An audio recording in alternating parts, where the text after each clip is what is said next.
After leaving the mountains, Jesus and his disciples made their way through Galilee, and he did not want anyone to know, because he was instructing his disciples.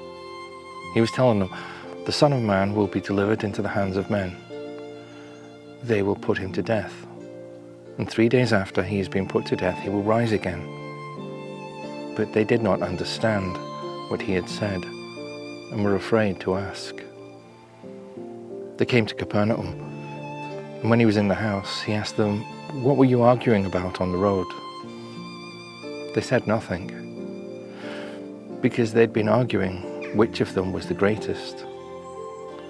So he sat down, called the 12 to him, and said, "If anyone wants to be first, he must make himself last of all and servant of all."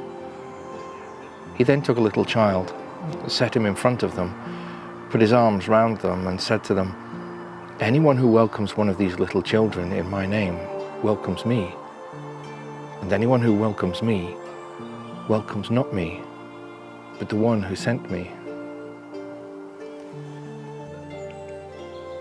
A tourist was wandering through a little fishing village on the coast when he saw a fisherman coming ashore with a fine catch of fish. And he went down to the harbour and congratulated him on the fish he caught. "How long did that take?"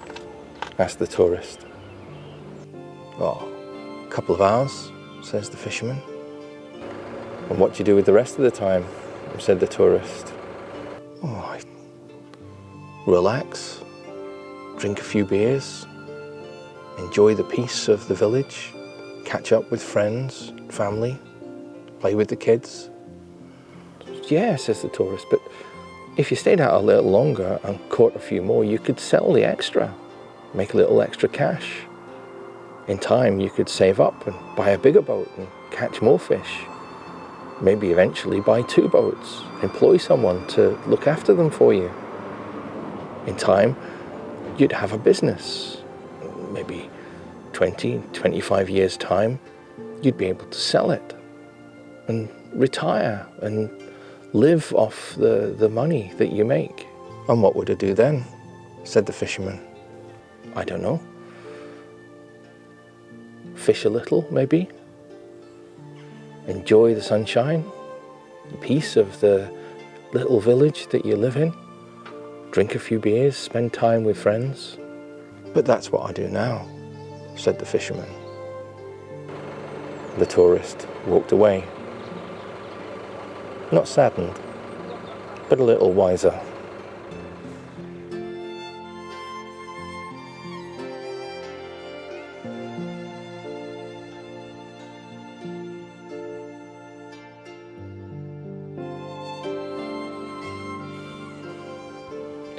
Why were the disciples arguing about greatness on the road?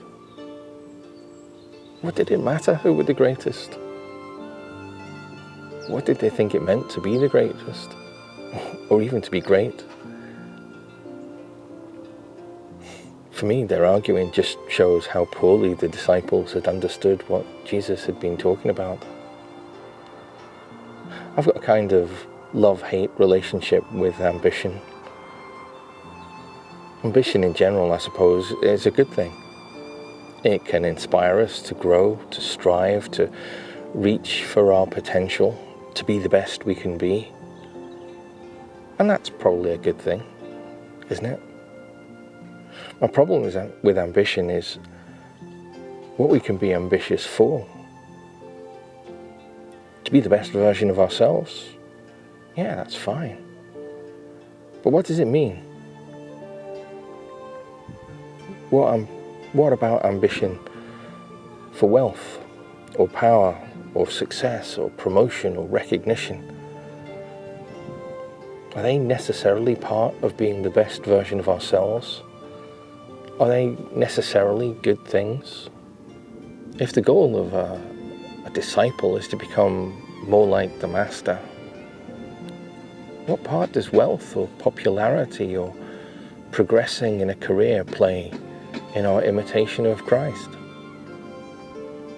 They're not necessarily bad things, but they can be distractions from our real goal in becoming more Christ-like.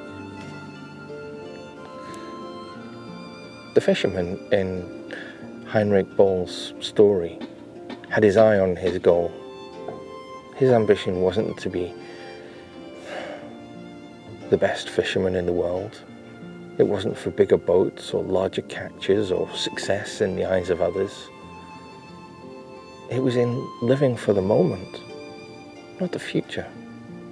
It was in contentment, in spending time with his family and his friends, enjoying their company. The story of the fisherman and the story of the gospel challenges us, I think, to examine our priorities, our ambitions, to ask ourselves if becoming more Christ-like is our goal, or if we're distracted from it by our desire for other things.